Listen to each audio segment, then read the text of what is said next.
नमस्कार। कैसे हैं आप लोग? उम्मीद है स्वस्थ होंगे, कुछ अच्छा पढ़ लिख रहे होंगे, कुछ सकारात्मक कर रहे होंगे। आज मैं आपको जो चिट्ठी पढ़कर सुनाने वाला हूँ वो इन्फोसिस के चेयरमैन नारायण मूर्ति जी की लिखी हुई चिट्ठी है जो उन्होंने अपनी बेटी अक्षता के नाम लिखी है।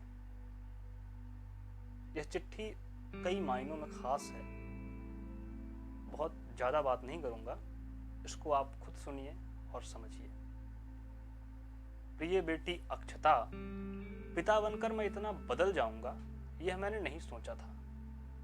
तुम्हारा मेरी जिंदगी में आना मेरे लिए बहुत सी खुशियां और जिम्मेदारियां लेकर आया। मैं अब सिर्फ पति, पुत्र या कंपनी का कर्मचारी मात्र नहीं था, मैं पिता बन चुका था जिसे हर मोड़ पर अपनी बेटी की आशाओं पर खरा उतरना था। तुम्हारे जन्म ने मेरे जीवन को नई ऊंचाई दी। कंपनी में मेरी बातचीत ज्यादा विचारों वाली और नपी तुली हो गई। बाहरी दुनिया के साथ मेरा बर्ताव अब ज्यादा परिपक्व हो गया। मैं हर इंसान से ज्यादा अच्छे तरीके से बर्ताव करने लगा। आखिरकार किसी दिन तुम बड़ी होकर अपने आसपास की दुनिया को समझोगी और मैं नहीं चाहता कि तुम ये सोचो कि मैंने कुछ गलत किया है। मेरा दिमाग तुम्हारे जन्म के शुरुआत के दिनों में हमेशा पहुंच जाता है जब भी तुम्हारे बारे में सोचता हूं। तुम्हारी माँ और मैं उस समय जवान थे और अपने कैरियर के लिए स्ट्रगल कर रहे थे। तुम्हारे जन्म के 2 महीने बाद हम तुम्हें हुबली से मुंबई ले आए।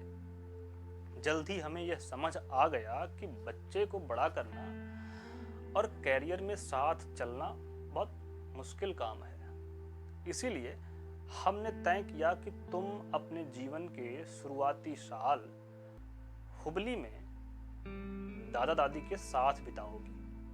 हमारे लिए बहुत मुश्किल फैसला था।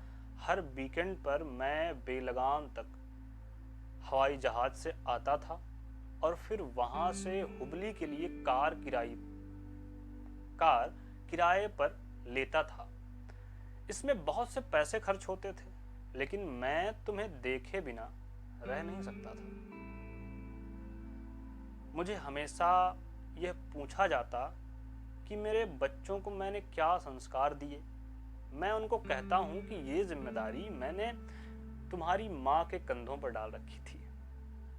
मैं तुम्हारी माँ का हमेशा आभारी रहूंगा। उसने तुम्हें बहुत अच्छे संस्कार दिए हैं। उसने तुम्हें और रोहन को साधारण और सामान्य जीवन जीना सिखाया।